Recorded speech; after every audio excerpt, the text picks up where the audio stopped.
चलिए, गुरु जी को मन ही मन नमस्कार करते हुए हम आज की क्लास शुरू करते हैं।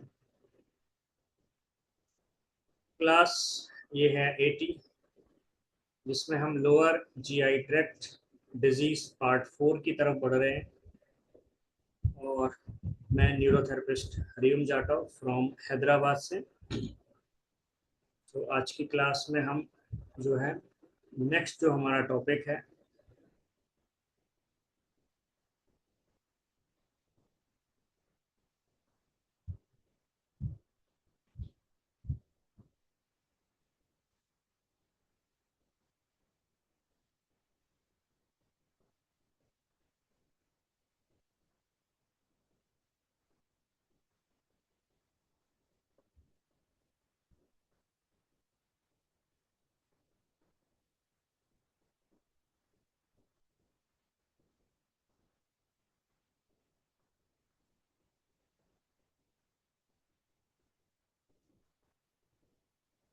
तो lower gastro intestinal disorder part 3 के बाद पार्ट 4 गैस रिलेटेड कंप्लेंट्स।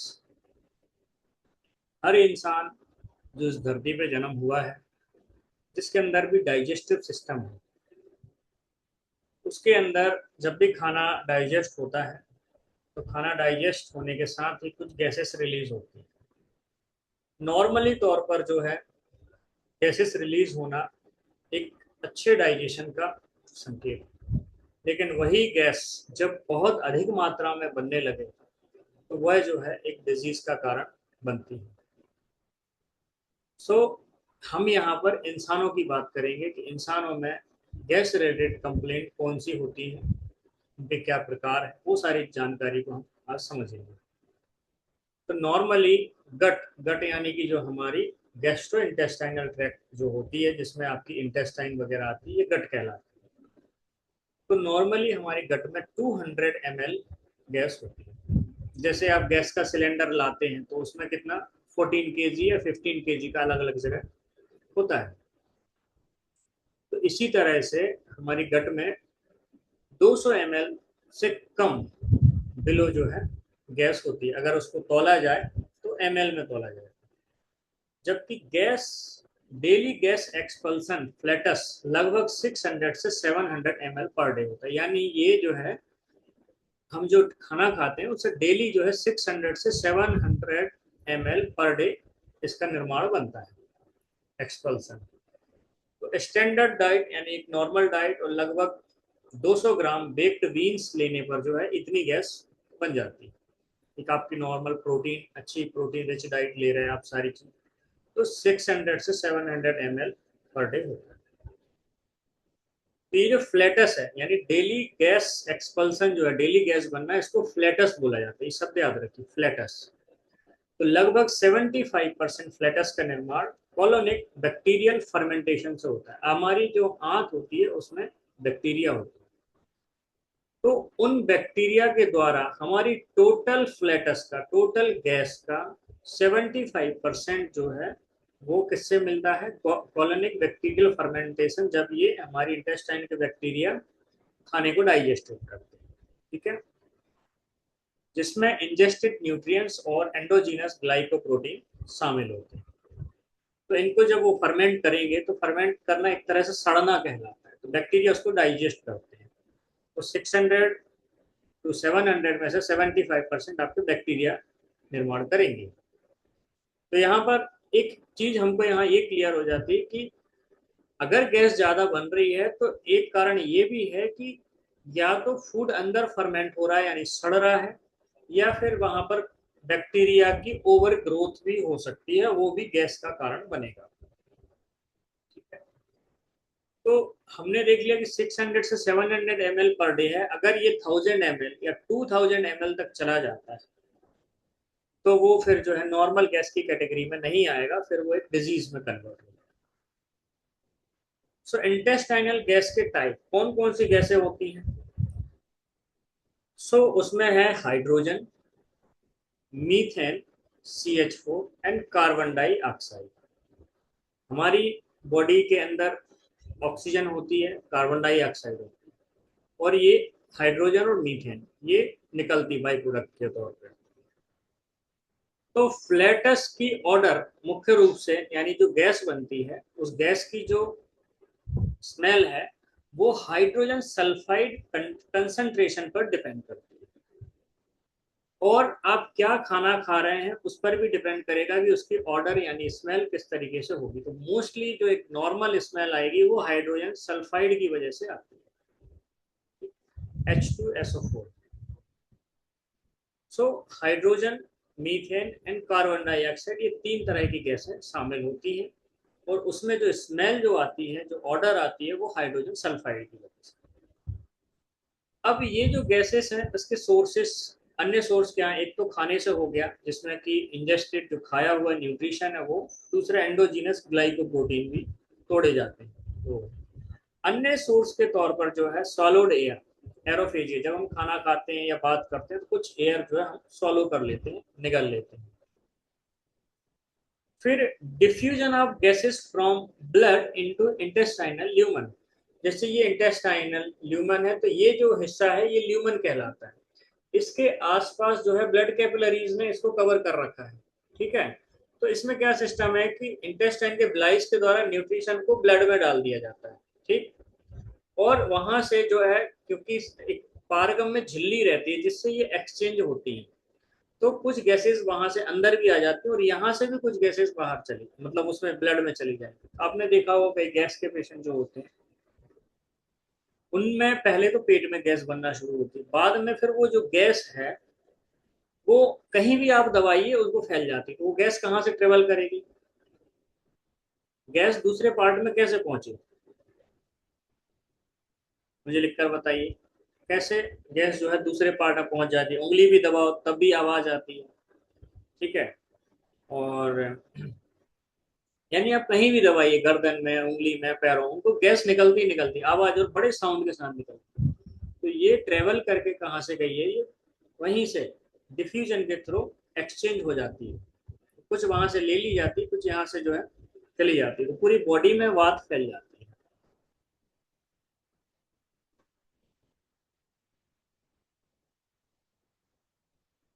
सो हमारे पेट में जो गैस होती है मुख्य रूप से जो सोर्स है, एक तो सॉलिड एयर जिसको एरोफेजिया बोला जाता है, दूसरा diffusion of gases from blood into intestinal lumen. और कुछ गैसेस जो है जैसे ब्लड में ट्रेवल कर रही होती है, कार्बन डाइऑक्साइड है या नाइट्रोजन है, कुछ भी है, वो जो है ब्लड स्ट्रीम से आ जाता है। नाइट्रोजन कहाँ आएगा? जब आपके प्रोटीन बचते हैं तब नाइट्रोजन गैस रिलीज होती है। ठीक। थोड़ा सा यहाँ देख लीजिए। Gas diffusion partial pressure difference पर डिपेंड करता है। ठीक। तो ल्यूमन का यानी जो इंटेस्टाइनल ल्यूमन है उसका अधिकांश नाइट्रोजन कहाँ से आ रहा है? ब्लड स्ट्रीम से आ रहा है, ब्लड से ले लिया जा रहा है। और ब्लड स्ट्रीम का अधिकांश हाइड्रोजन ये ल्यूमन से आता है। यानी ब्लड में हाइड्रोजन कंसंट्रेशन कहाँ से बढ़ेगा?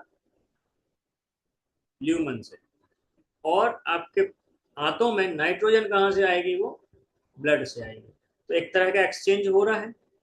यहाँ पर आपको आगे और एक चीज क्लियर करके बताऊंगा जब हम और थोड़ा डिटेल में जाएंगे। जो एसिड बेस बैलेंस होता है जिसमें बाइकार्बोनेट होता है H2CO3, तो कैसे ये आपके एसिड बेस बैलेंस में मदद करता है?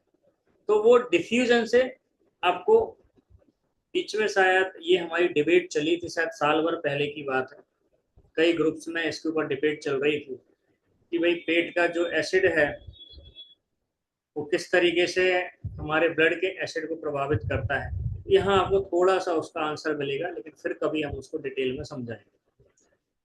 तो ब्लड में हाइड्रोजन कंसंट्रेशन अगर नहीं है तो जो H2CO3 है या बाइकार्बोनेट आयन है वो प्रॉपर काम नहीं करेगा, तो बफर नहीं बनेगा, तो बॉडी जो है एसिडिक मोड में चली जाएगी। तो इस तरीके से बॉडी में गैसेस का एक्सचेंज होता है, फ्लूइड का एक्सचेंज होता है।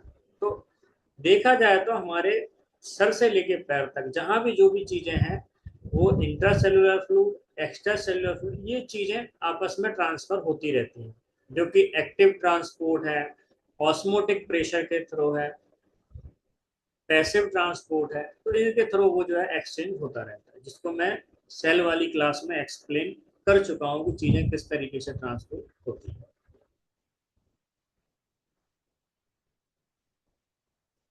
सभी को क्लियर है? चैट में यस लिख दीजिए, हम आगे बढ़ेंगे।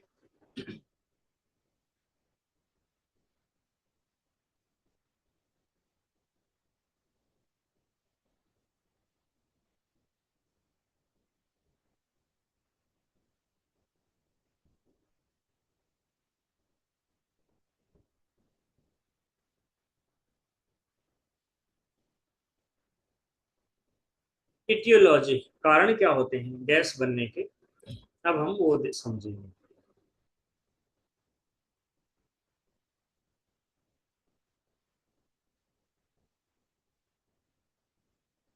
सो गैस रिलेटेड कंप्लेंट को मुख्य रूप से 3 कैटेगरी में बांटा जाता है।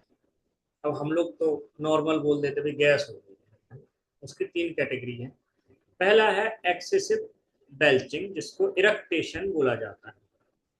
जब बहुत ज्यादा डकार आती है ना, ऐसा साउंड के साथ आती है ना, कई लोगों का आपने देखा होगा, तो वो बेल्चिंग कहला, एक्सेसिव बेल्चिंग, इरेक्शन। तो बेल्चिंग का कारण क्या होता है, जैसे आपने कभी कोको कोला है, पेप्सी है, ये सब कार्बोनेटेड ड्रिंक भी लिए होंगे, या फिर खाना खाते समय हम बात करते हैं, उस समय अंदर गैस चली जाती है तो एकदम से वेल्चिंग होती है, बड़ी डकार आती है। ठीक, वो एरोफेजिया की वजह से। तो solid air, carbonated beverage, aerophagia, normally eating या ड्रिंकिंग के दौरान थोड़ी एयर सॉलो हो जाती है। और कुछ लोगों में ये एंजाइटी में भी बढ़ जाती है बेल्चिंग, स्मोकिंग के कारण हो सकता है, च्युइंगम चबाने से भी हो जाता है, क्योंकि च्युइंगम चबाते समय जो है बार बार अनकॉन्शियसली एयर जो है सॉलो होती रहती है। और एक्सेस सलाइवेशन, यानी जरूरत से ज्यादा सलाइवा जो है वो एरोफेजिया बढ़ा सकती है। ठीक है, इसके साथ और कौन कौन सी कंडीशन है जिसमें आपको एक्सेसिव बेल्चिंग हो सकती है, इरेक्टेशन? तो कुछ डिजीज हैं जैसे GERD, गैस्ट्रो रिफ्लेक्स जो डिसऑर्डर है उसके अंतर्गत। फिर इल फिटिंग डेंचर्स, डेंचर जो लगाए जाते हैं उनकी अगर वो ठीक से फिटिंग नहीं है। कुछ दवाइयाँ होती हैं, सर्टेन ड्रग्स होते हैं, और नोजिया जो किसी भी कारण से हो सकता है। तो अधिकांश स्वालोड एयर जो है, जो हमारे द्वारा अंदर ली जाती है, वह एयर इरेक्टेड यानी बेल्च आउट हो जाती है, बाहर निकल जाती है। अपराइट पोजीशन में बेल्चिंग आसान होती है, जैसे मैं अभी बैठा हूँ तो ये एक तरह की अपराइट पोजीशन है, तो बेल्चिंग इजीली निकल जाएगी। लेकिन अगर हम लेटे हुए हैं तो ये जो गैस है वो सुपाइन पोजीशन में यानी लेटी हुई पोजीशन में ये डियोडिनम की तरफ चली जाती है। कई बार गलत पोस्चर में बैठने से भी गैस कहीं भी जो घुस जाती है और फिर पेन करती है। तो कुछ पेशेंट जानबूझकर वेल्चिंग करते हैं, जो कि वॉलेंट्री क्योंकि उन्हें लगता है इससे रिलीफ मिलता है। ये मैंने देखा है कई पेशेंट को कि शुरुआत में तो नेचुरली बेल्चिंग आती है, फिर उसको साइकोलॉजिकली उसके साथ इन्वॉल्व हो जाते हैं, तो उनको साउंड के साथ गैस निकालना एक उनकी हैबिट का हिस्सा बन जाता है। तो कब चीजें साइकोलॉजिकली आपके साथ फिट हो जाती पता नहीं चलता। तो वो अगर जब तक गैस ना निकले उनको शांति नहीं मिलेगी। तो इस तरीके से एक तो नेचुरल वेल्चिंग है कि खाना खाने के बाद डकार आई है, जो भी इस तरीके से। लेकिन अगर बहुत फिर उसके बाद दिन भर ही अगर डकारें चलती रहती हैं, तो जिन लोगों को बीमारी हो जाती है बेल्चिंग की, तो उनमें ये फिर समस्या आ जाती है। वो दिन भर जो है उनकी छाती में गैस जमा होती रहती है और वो करते रहते हैं। तो पहला कारण हमने देख लिया एक्सेस, मतलब टाइप देख ली कैटेगरीज के गैस रिलेटेड कंप्लेंट में। पहला हो गया एक्सेसिव बेल्चिंग, जिसको इरेक्टेशन बोला जाता है। दूसरा है डिस्टेंशन या ब्लोटिंग। ब्लोटिंग शब्द आपने सुना होगा, IBS के अक्सर पेशेंट में ये सब ज्यादा यूज किया जाता है, उन पेशेंट को ये कंप्लेंट ज्यादा होती है। तो एब्डोमिनल ब्लोटिंग हो सकती है, यानी पेट में जो गुड़गुड़ाहट की आवाज आती है, ये एब्डोमिनल ब्लोटिंग कहलाती है। अकेले या अन्य GI सिम्टम के साथ हो सकता है, उसको कॉन्स्टिपेशन हो, लूज मोशन के साथ भी गड़बड़ हो सकती है उसको। तो इस तरीके की ब्लोटिंग, या फिर कुछ खाने के बाद ब्लोट हो सकता है पेट। ठीक, तो फंक्शनल डिसऑर्डर में अगर देखें, यानी फंक्शनल डिसऑर्डर का मतलब होता है कि जहां आपको जो है कॉज नहीं मालूम है, कॉज आपको नहीं मालूम है, फिर भी जो है पेशेंट परेशान है, तो वो फंक्शनल डिजीज आती है। ठीक। तो इसमें फंक्शनल डिसऑर्डर के अंदर एरोफेजिया यानी कि हवा अंदर निकल लेना, नॉन अल्सर डिस्पेप्सिया हो जाता है, जिसके बारे में हम डिस्कशन कर चुके हैं, डिस्पेप्सिया। गैस्ट्रोपेरेसिस, तो गैस्ट्रोपेरेसिस क्या होता है इसके बारे में नहीं बताया है, तो वो मैं थोड़ा सा बता देता हूँ। तो गैस्ट्रोपेरेसिस एक ऐसी स्थिति होती है जिसमें जो हमारा पेट की मांसपेशी यानी स्टमक की मांसपेशियां ठीक से काम नहीं करती हैं, और खाना सामान्य समय से बहुत धीरे धीरे हमारी छोटी आंत में जाता है। इसका मतलब है कि पेट खाली होने में देरी करता है, डिलेड गैस्ट्रिक एम्प्टिंग। तो इसके कुछ मुख्य कारण हैं, जैसे डायबिटीज के पेशेंट में ऐसा देखने को मिलता है, क्योंकि लंबे समय तक हाई शुगर होने से वेगस नर्व को नुकसान हो सकता है। फिर जिनकी किसी पेट की सर्जरी हुई हो, वायरल इन्फेक्शन है, कुछ दवाइयां हैं जैसे ओपियोइड यानी अफीम से बनी हुई दवाइयां हैं, एंटी डिप्रेसेंट है, और कई मामलों में इसका कॉज इडियोपैथिक भी हो सकता है, यानी कि नहीं मालूम कि क्या कारण। लक्षण वगैरह के तौर पर अगर गैस्ट्रोपेरेसिस के लक्षण देखेंगे तो थोड़ा खाने पर ही जो है पेट भरा हुआ लगता है, नोजिया यानी मतली आती है, उल्टी में खासकर अनडाइजेस्टेड फूड की उल्टी होती है, पेट फूलना, पेट दर्द, एसिडिटी, वजन कम होना, और डायबिटीज के पेशेंट में शुगर का अचानक ऊपर नीचे होना होता है।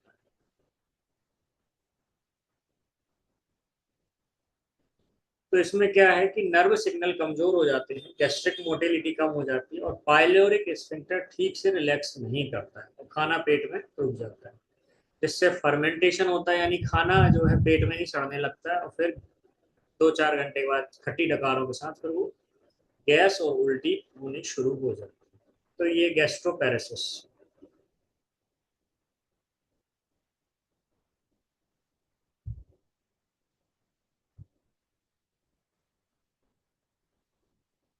फिर इरिटेबल बाउल सिंड्रोम, जिससे आप लोग परिचित हैं, जो कि IBS-C, IBS-D एंड IBS-M यानी मिक्स दोनों तरह के सिम्टम, इनकी वजह से भी पेशेंट में जो है ब्लोटिंग देखने को मिलती है इन डिसऑर्डर के साथ में।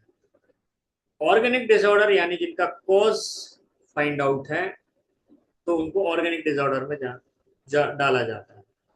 तो उसमें ओवेरियन कैंसर है, कॉलन कैंसर है। कॉलन कैंसर मतलब जो बड़ी आंत में जो कैंसर होता है उसको कॉलन कैंसर बोला जाता है, जैसे रेक्टम में हो गया, सिग्मोइड में हो गया, ट्रांसवर्स कॉलन में हो गया, किसी भी कॉलन के किसी भी हिस्से में कैंसर होने को कॉलन कैंसर बोला जाता है। सो अधिकतर केसेस में excess intestinal gas directly symptoms का कारण नहीं होती। सो हेल्दी इंडिविजुअल में 1 लीटर गैस इन्फ्यूजन और मिनिमल सिम्टम्स के साथ रहे तो उसको नॉर्मली बोला जाता है। पर कई पेशेंट को टू मच गैस से जोड़ देते हैं, जबकि असली प्रॉब्लम होती है विसरल हाइपर सेंसिटिविटी और अल्टर्ड गट मोटिविटी, यानी कि उनकी गट मोटिविटी कमजोर होने से, और आपकी आंतें जो है अंदर से हाइपर सेंसिटिव हो जाएं, तो ये अक्सर देखने को मिलता है। IBS पेशेंट में बलून डिस्टेंशन से सीवियर पेन होता है। IBS पेशेंट में ये देखा जाता है बलून डिस्टेंशन, यानी कि पेट में ना जैसे गुब्बारा बना हुआ है, ऐसा उनको फील होता है। उसकी वजह से फिर जो है पेट खिंचा हुआ रहता है और पेन होता है। फिर ईटिंग डिसऑर्डर, अगर बहुत अधिक खा लेते हैं, या फिर एनोरेक्सिया है, नर्वोसा एंड बुलिमिया, ये कुछ तरह की बीमारियां हैं जिनमें ब्लोटिंग की एक्सजीरेटेड परसेप्शन की वजह से ये ब्लोटिंग आई।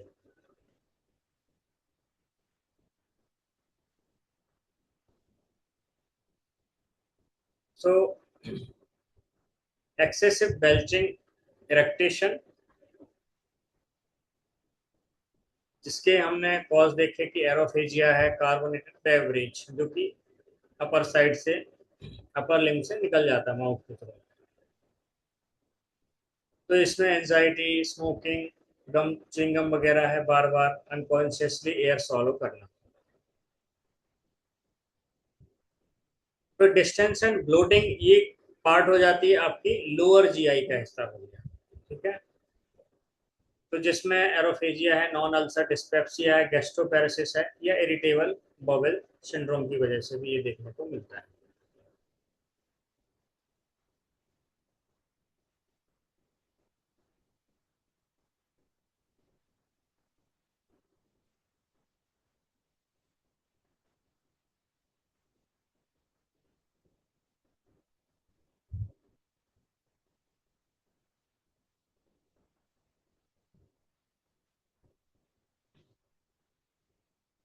फिर एक्सेसिव फ्लैटस।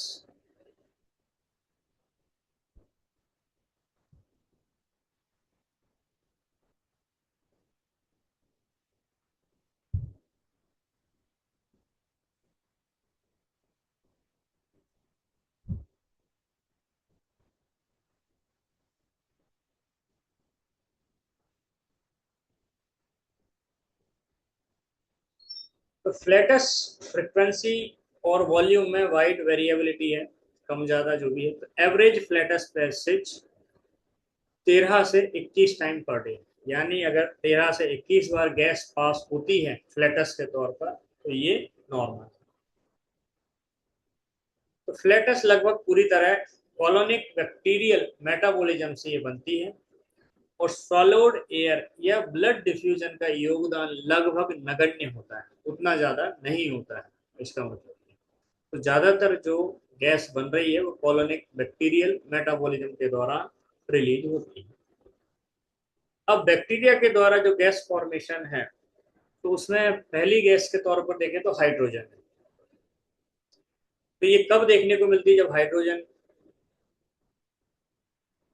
गैस का प्रोडक्शन होगा, तो जब है मेल एब्जॉर्प्शन सिंड्रोम, यानी कि खाने का ठीक तरीके से एब्जॉर्ब नहीं हो। किन चीजों का? तो जो फूड आपने खाया है उसमें, जैसे कार्बोहाइड्रेट में आपके बेक्ड बीन्स हो गए, फ्रूट एंड वेजिटेबल्स हो गए, कुछ सुगरी फ्रक्टोज हो गए, और शुगर अल्कोहल सॉर्बिटोल वगैरह। फिर लैक्टेज डेफिशिएंसी, तो डाइसेकेराइड कॉलन में पहुंचते हैं और फर्मेंटेशन से एक्सेस हाइड्रोजन निकलती है। अदर कॉज में coeliac disease, tropical sprue and pancreatic insufficiency,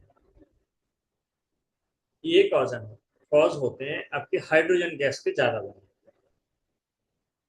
फिर मीथेन गैस अगर बनती है तो वो किससे बनती है? Methane gas produced from same food, यानी डाइटरी फाइबर जो भी है उससे सेम। 10% लोगों में ये bacteria that produce methane but not hydrogen, कुछ 10% लोगों में ऐसा होता है कि उनके गट बैक्टीरिया जो है मीथेन प्रोड्यूस करते हैं, जबकि करना उनको हाइड्रोजन चाहिए, ठीक। कार्बन डाइऑक्साइड, तो carbon dioxide produced by bacterial metabolism, plus जो बाइकार्बोनेट रिएक्शन होती है HCO3 प्लस हाइड्रोजन, तो H2 मिलके जो है वो चला जाएगा ब्लड में, और कार्बन डाइऑक्साइड बाहर निकल जाएगी। तो कार्बन डाई यहाँ से मिलेगी आपको, कार्बन डाइऑक्साइड। हाइड्रोजन का सोर्स कहाँ से मिलेगा उसको? हाइड्रोजन का सोर्स मिलेगा आपका गैस्ट्रिक HCl, यहाँ पर हाइड्रोजन है ना, HCl।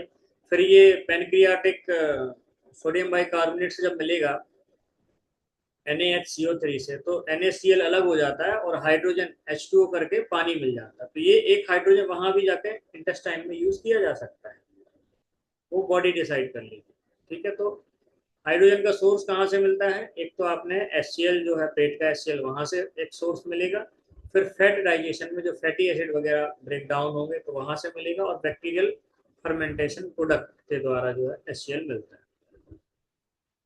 तो CO2 रैपिडली ब्लड में डिफ्यूज हो जाता है, तो जो गट के अंदर जो CO2 बनती है वो ब्लड में डिफ्यूज हो जाती है, इसलिए यूजुअली डिस्टेंशन नहीं होता। अगर CO2 पेट में भर जाए तो पेट फूल जाएगा, ठीक है, और पेट फट सकता है। CO2 बहुत खतरनाक गैस है। अगर आपके रूम में या कमरे में ऑक्सीजन खत्म हो जाए और CO2 बचे, तो आप सरवाइव नहीं कर सकते।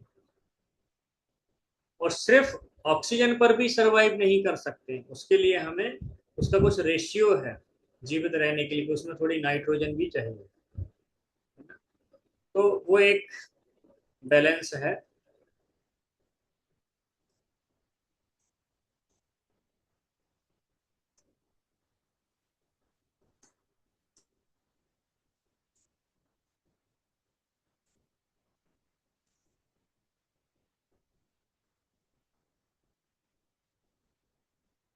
सो जिसमें आपकी नाइट्रोजन होगी, ऑक्सीजन होगी, वो कार्बन डाइऑक्साइड भी कुछ, तो ये बहुत कम मात्रा में होती है, लेकिन ये मिश्रण जिंदा रहने के लिए जरूरी है। अगर सिर्फ ऑक्सीजन की बात करें तो सिर्फ ऑक्सीजन से इंसान सरवाइव नहीं करेगा, उसके लिए और भी चीजों की जरूरत पड़ती है। तो इसमें 21% ऑक्सीजन एंड 78% नाइट्रोजन चाहिए। तो इसका एक, तो जो लोग गोताखोरी जो करते हैं, जो पानी के अंदर डीप डाइविंग करते हैं, उनके सिलेंडर में जो गैस भरी जाती है वो सिर्फ और सिर्फ ऑक्सीजन नहीं होती है, वो मिश्रण होता है जैसे इसका। अगर उसमें थोड़ा सा वेरिएबल आप चेंज कर देंगे, उसकी जान जा सकती है। तो ये एक जानकारी के तौर पे तो दिखाया। सो डाइटरी फाइबर, तो डाइट में फ्लैटस प्रोडक्शन में मेजर रोल होता है। तो कॉलोनिक फ्लोरा यानी इंटेस्टाइन की अंदरूनी दीवार और मोटिलिटी भी इसमें कंट्रीब्यूटरी फैक्टर्स हैं। तो जो भी हो, हाइड्रोजन और CH4 ये फ्लेमेबल होते हैं, डेली लाइफ में रिस्क नहीं है, लेकिन कोलोनोस्कोपी या सर्जरी के दौरान इनएडिक्वेट बॉवेल प्रिपरेशन में डाइथर्मी से एक्सप्लोजन, कुछ लोगों में एक्सप्लोजन भी रिपोर्ट हुआ है। ठीक है, तो आग लग सकती है, बहुत कम केसेस में ऐसा होता है। वो जब कॉलोनोस्कोपी करते हैं या सर्जरी के दौरान ऐसा देखने को मिला है, कुछ केसेस में हो सकता है। जब गैस के बारे में कोई पेशेंट आता है तो उसके बारे में आपको पता लगाना है कि उसकी जो गैसेस हैं, जो बर्पिंग आ रहा है, ब्लोटिंग हो रहा है, या फ्लैटुलेंस वगैरह हो रहा है, तो वो किस वजह से हो रहा है। तो हिस्ट्री में देखा जाएगा relation of symptoms with meals, यानी कुछ खाने के बाद ऐसा होता है क्या, या सभी खाने के बाद, किस तरह के फूड खाने से गैस की प्रॉब्लम हो गई। फिर उसका टाइप क्या है और क्वांटिटी क्या ले रहे हैं। फिर आपकी बॉवेल हैबिट्स कैसी हैं, आप कितनी बार शौच को जाते हैं, इस तरीके से। फिर exertion, weight loss, stool colour and consistency, वो देखा जाता है। तो एक्यूट सिटिंग में गैस कभी कभी कोरोनरी इस्कीमिया के सिम्टम्स के लिए भी यूज किया जाता है। कभी कभी लोग जो है गैस की प्रॉब्लम को हार्ट से रिलेटेड मान लेते हैं, कभी कभी हार्ट अटैक को गैस मान लेते हैं, जिससे जो है कई बार पेशेंट की डेथ इस कंफ्यूजन में हो जाती है। फिजिकल एग्जामिनेशन के तौर पर यूजुअली नॉर्मल ही है, इसमें एग्जामिनेशन तो ज़्यादा कुछ नहीं होता है, बट न्यूरोथेरेपी में एग्जामिनेशन है, गैस ओनली एंड गैस आई के पॉइंट को आप रख के चेक करेंगे। वेट लॉस अगर हो रहा है बहुत तेजी से तो रेड फ्लैग है, उसमें जो है डॉक्टर को दिखाना जरूरी है। और अगर स्टूल में ब्लड आ रहा है तो वो भी दिखाना, क्योंकि हो सकता है वो कैंसर के कारण हो या पाइल्स की वजह से भी हो सकता है। इंटरप्रिटेशन देख लीजिए, अगर क्रॉनिक ब्लोटिंग है और डेफिकेशन से, यानी कि स्टूल पास करने से रिलीफ हो रहा है और स्टूल चेंज हो रहा है, तो IBS के पेशेंट में आएगा। Young well patient without weight loss तो सीरियस डिजीज अनलाइकली। और ब्लोटिंग भी है, डायरिया भी है और वेट लॉस भी हो रहा है, तो मेल एब्जॉर्प्शन सिंड्रोम, यानी ब्लोटिंग है, खाना पच नहीं रहा है, डायरिया भी लग रहे हैं, तो मेल एब्जॉर्प्शन। और खाना खाने के बाद अगर ब्लोटिंग हो रहा है तो फूड इंटॉलरेंस हो सकता है, जैसे किसी को लैक्टोज इंटॉलरेंस होता है, ऐसे कुछ स्पेसिफिक फूड खाने के बाद ब्लोटिंग शुरू हो जाती है, पेट में कुछ चलना शुरू हो जाता है।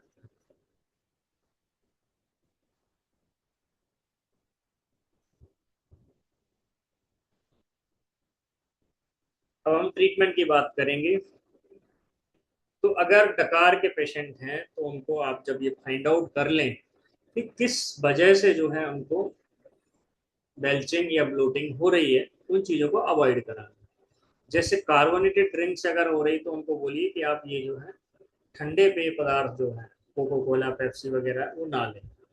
और चिंगम वगैरह जो है अवॉइड करें, क्योंकि उससे एरोफेजिया हो जाता है।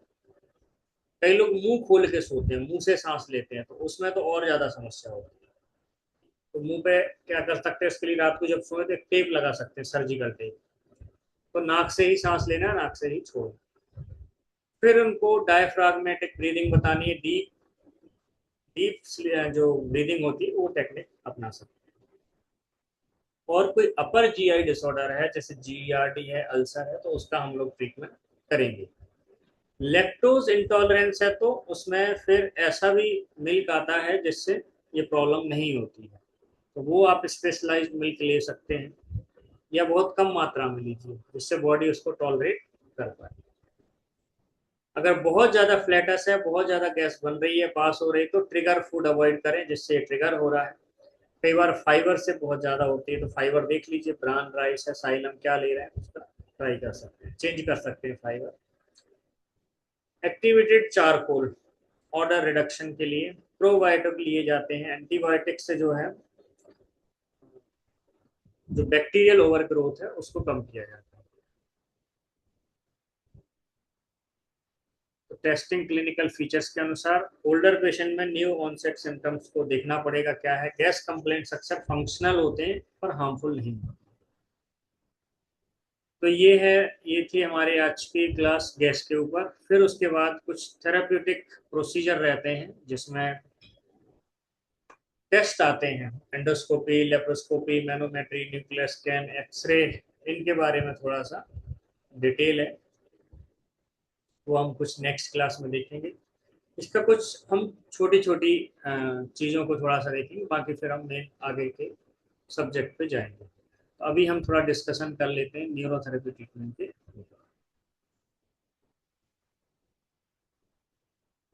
सो न्यूरोथेरेपी ट्रीटमेंट के तौर पर इसमें गैस के लिए तो सबसे जो बढ़िया इलाज है, सबसे पहले आप पेन पॉइंट देखेंगे, गैस ओनली एंड गैस आई।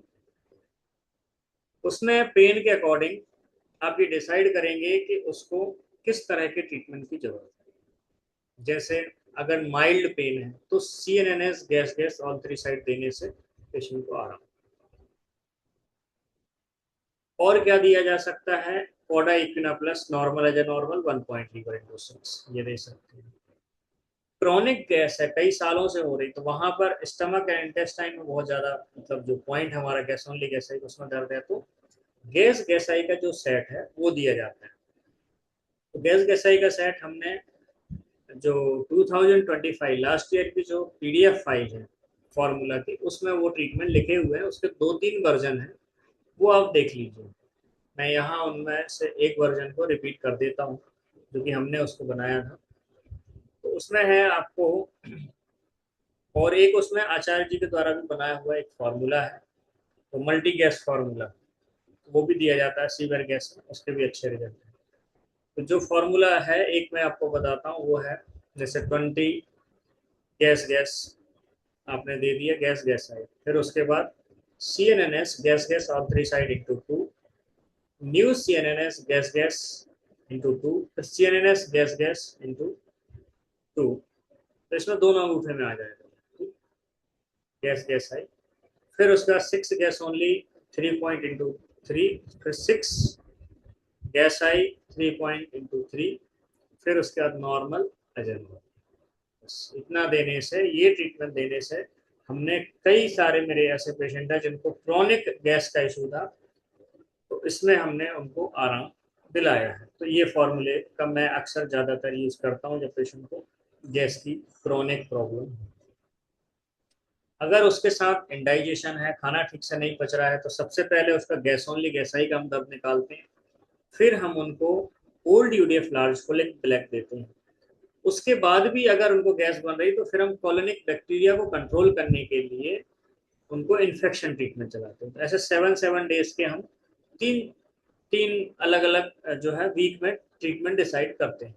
तो हमें पेशेंट के रूट कॉज को समझते हुए उसका इलाज करने, और जब रूट कॉज आपको मिल जाता है तो उसका इलाज ठीक हो सकता है। तो जैसे मान लीजिए प्रोटीन का डाइजेशन प्रॉपर नहीं होगा, तो प्रोटीन के डाइजेशन के लिए आप HCl ट्रीटमेंट का यूज कर सकते हैं, जिससे प्रोटीन का प्रॉपर डाइजेशन शुरू हो जाता है। पेशेंट का डाइजेशन अगर स्ट्रांग है तो कुछ भी खाएगा वो प्रॉब्लम नहीं होगी, अगर डाइजेशन वीक है तो प्रॉब्लम होगी। नाभि अगर अपसेट है तो नाभि को सेट करना जरूरी है। बैक्टीरियल ओवर ग्रोथ है तो इन्फेक्शन का ट्रीटमेंट देना है। इंडाइजेशन है, यूडीएफ ट्रीटमेंट देना है। स्टमक इंटेस्टाइन में सर्कुलेटरी इशू है तो गैस गैसाई का सेट देना है। ठीक? और भी कोई अगर सेल वहाँ के जैसे वेगस नर्व अगर वीक हो गई है जिसकी वजह से पूरा डाइजेस्टिव सिस्टम कमजोर हो गया तो उसको एक्टिवेट करना है। तो ऐसे बहुत सारे फॉर्मूले हैं जिनका कॉज के अकॉर्डिंग यूज करने से पेशेंट ठीक हो जाता है, तो चाहे प्रॉब्लम कितने ही क्रॉनिक क्यों ना।